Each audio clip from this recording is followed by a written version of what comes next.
Assalamualaikum warahmatullahi wabarakatuh. Saya Vera Dwi Agustina. Saya akan mereview makalah dari kelompok 2 yang berjudul Pengertian Hukum Acara dan Penyelesaian Sengketa Ekonomi Syariah. Menurut saya, makalah dari kelompok 2 ini cukup baik, di mana materi-materi yang disampaikan serta penjelasan yang ada di dalamnya ini mampu saya terima dengan baik dan menambah wawasan bagi saya. Mungkin ada sedikit saran dari saya.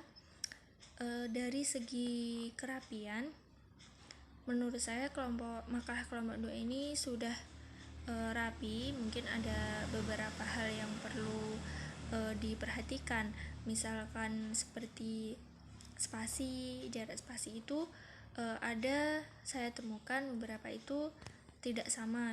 Mungkin setelah tanda koma itu akan baiknya diberi spasi. Lalu saya juga temukan setelah tanda titik itu kan seharusnya menggunakan huruf kapital, akan tetapi ini masih menggunakan huruf kecil seperti itu. Kemudian dari rumusan masalah ya, di situ ada 3 rumusan masalah dan menurut saya sudah terjawab di bab 2. Kemudian yang terakhir mungkin tambahan saya pada daftar pustaka. Seharusnya daftar pustaka itu disusun sesuai abjad. Jadi huruf yang diawali dengan huruf A, kemudian huruf B, dan seterusnya. Dari makalah kelompok 2 ini saya akan sedikit menyampaikan hasil yang bisa saya cerna setelah memahami makalah dari kelompok 2 ini. Dalam makalah telah disampaikan ada 3 subbab. Yang pertama, pengertian hukum acara dan penyelesaian sengketa ekonomi syariah. Kemudian landasan hukum dari penyelesaian sengketa ekonomi syariah. Yang terakhir, sistem dan tujuan penyelesaian sengketa ekonomi syariah. Jadi hukum acara ekonomi syariah ini merupakan bagian dari hukum acara perdata. Nah, di sini sudah diatur dalam Peraturan Mahkamah Agung Nomor 14 Tahun 2016 tentang tata cara penyelesaian sengketa ekonomi syariah. Jadi, sebelum memahami apa itu hukum acara ekonomi syariah, hendaknya mengerti dulu tentang hukum acara perdata. Hukum acara sendiri merupakan tata cara bagi seseorang untuk bertindak di muka pengadilan dan sikap dari pengadilan sendiri dalam menangani sengketa-sengketa yang berdasarkan pada undang-undang.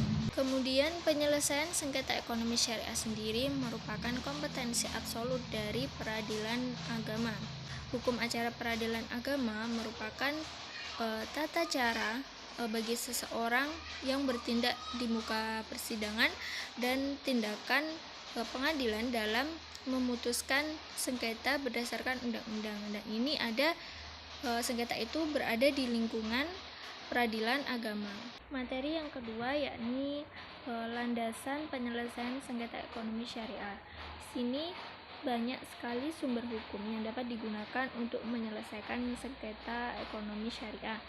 Nah, di antaranya ada Undang-Undang Nomor 21 Tahun 2008 tentang Perbankan Syariah, kemudian Undang-Undang Nomor 19 Tahun 2008 tentang Surat Berharga Syariah Negara.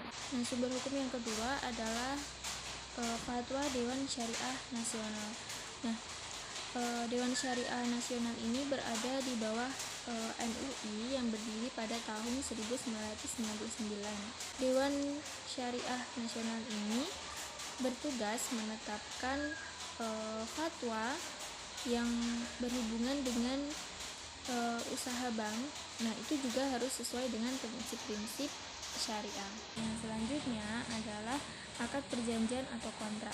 Nah, kontrak ini merupakan landasan utama dalam menyelesaikan sengketa ekonomi syariah. Kemudian landasan yang selanjutnya ada fikih dan usul fikih. Kemudian ada adat kebiasaan atau disebut dengan urf. Nah, uruf ini digunakan saat ada masalah kontemporer dan itu penyelesaiannya belum ada dalil yang menyebutkannya, sehingga huruf ini bisa digunakan untuk menyelesaikan permasalahan tersebut, asalkan tidak bertentangan dengan nilai-nilai syariat Islam. Ada beberapa syarat agar huruf atau kebiasaan ini bisa dijadikan sebagai landasan hukum. Yang pertama, kebiasaan itu dilakukan berulang-ulang dalam masyarakat. Yang kedua, kebiasaan tersebut ada akibat hukumnya, jadi ada hukuman jika melanggar. Kemudian kebiasaan tersebut sudah menjadi keyakinan hukum dalam masyarakat.